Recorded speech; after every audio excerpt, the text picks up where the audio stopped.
Hello everyone, Rise here, and what a time to be alive. The economy on DFO is actually deflating. Before I begin, I want to start out with a little disclaimer. This entire series is casual in nature. That may sound confusing, but just consider this series as my personal opinion and thoughts. I could easily be outright wrong, and you are free to disagree with me. That's precisely why I'll be calling it Rise's Ramblings. If you have a different opinion or you would like to add to the conversation, feel free to leave a comment. Anyway, with that disclaimer out of the way, let's get right back into it. DFO Global, as most of you know, is going through deflation. This is a historic event because I don't think I've ever seen deflation occur on DFO before. Deflation, for those that don't know, is basically the opposite of inflation. Think negative inflation. Many regular MMO users will agree that it's healthy for an MMO economy. No one really likes inflation after all. But for those that have watched my MMO topics video on inflation, you would know that inflation does have some benefits. I'll include a link in the description if you want to go check that out. First, before I dive into the details, it's important to understand the root causes for deflation. Normally in real life, we can force deflation just by printing less money.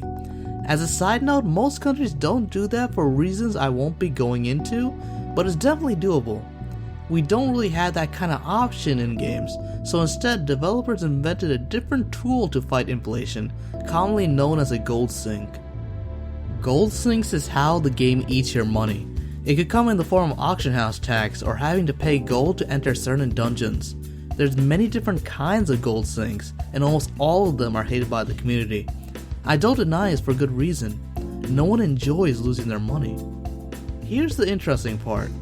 Gold sinks are common in MMOs. The goal of gold sinks is not to create deflation, but rather reduce inflation. Very rarely do we see gold sinks powerful enough to cause negative inflation, aka deflation. So if a game's gold sink is causing deflation, that means the gold sinks are working a little bit too well. So how does any of this relate to DFO? Neopol recently released two big whammies in a row. First, True Ancients were introduced. Since many players are grinding for endgame gear, True Ancients were a welcome change. Liberation weapons in general are highly sought after.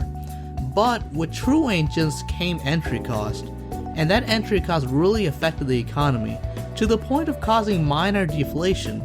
During that period of time, I noticed a popular Reddit thread going on about how hard it was to earn money in the current economy. It is true that during a state of deflation, earning money is harder. The next big whammy is the Miracle Reinforcement event. In fact, this gold sink I'd wager is one of the cleverest forms of gold sinks in any MMO. The community celebrated the arrival of this gold sink, which is virtually unheard of. If you think about it, the cause for celebration makes a lot of sense. First, the Miracle Reinforcement event improves on our already existing gold sink. This gold sink has always existed in DFO, and has been the bane of many players' existences. By making reinforcement chance higher, and granting some protection in case of failure, you have a greater chance of getting your endgame gear beyond plus 10 with relative security. You know you can fail once or twice and not lose your weapon in the process. Second is the way Neopol implemented the gold sink. Instead of just making the chance higher, they put their own little twist to it. That's through what the community is calling the DFO Twitch chat. By having other players spectate, others reinforcing, and comment about it in the chat box, it became a great and hyped up event. I know a player or two that got swept up in the hype and broke their weapons.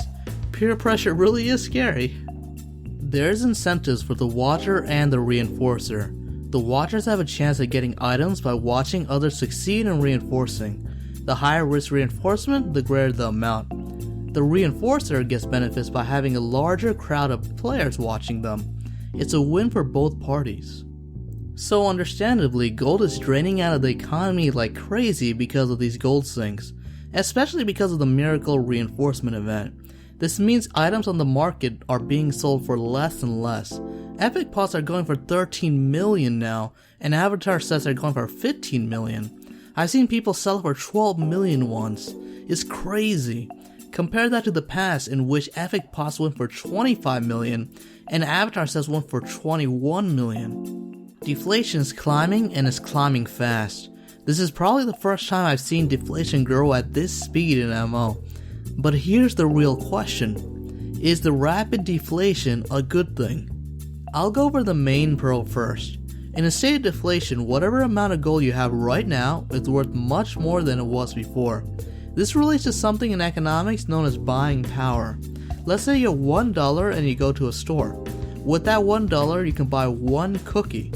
Then deflation started happening for some reason, and now those cookies are worth only 50 cents a pop. This means that with $1 you can now buy 2 cookies. In other words, your buying power doubled despite having the same amount of money before and after deflation. In terms of DFO, avatar sets were worth 21 million before. Now they're worth 15 million. With 30 million you can actually purchase 2 avatar sets, while in the past you could only afford 1. So you have greater buying power. That being said, there is another hidden pro to a deflating economy: farming. If you enjoy grinding slowly for cash, then this is great news for you. The logic behind this is pretty simple. You're making the same amount of money before and after deflation, except now you have greater buying power. What's not to love?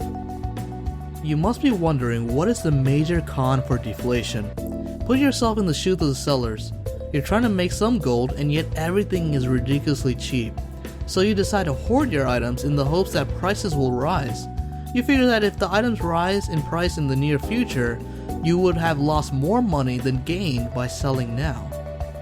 This is known as slower money flow in economics. Money is just not being transferred as often or as frequently, so a lot of the player base may find it difficult to earn money. There's lower margins to be made if you're like me and enjoy day trading in the market. So simply put, money is harder to come by in a state of deflation. If you couldn't tell from the sound of my voice, I find the situation extremely interesting. It's a very rare case of deflation in an MMO, and I'm very curious to see how it turns out in the end. If you want my personal opinion on the current state of deflation, I think it's healthy for the game in the long run.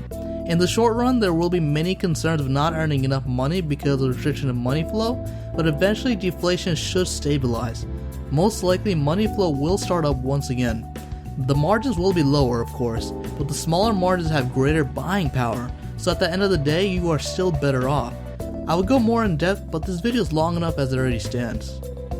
The only potential issue I can see from the current situation is the possibility of hyperdeflation. Hyperdeflation is as bad, if not worse, than hyperinflation, and not something I've seen in an MMO. It's rather rare to have a case of hyperdeflation because of how MMOs are set up, but it's possible for sure. But unlike hyperinflation, hyperdeflation is much easier to control from the developer's perspective. One solution is increasing the amount of drops in a dungeon. Anyway, I hope my rambling has been entertaining. Let me know your opinion about the state of the economy in DFO. Also, for the economic enthusiasts out there, you'll notice I left out quite a bit. I'd have to speak for over an hour if I wanted to cover everything.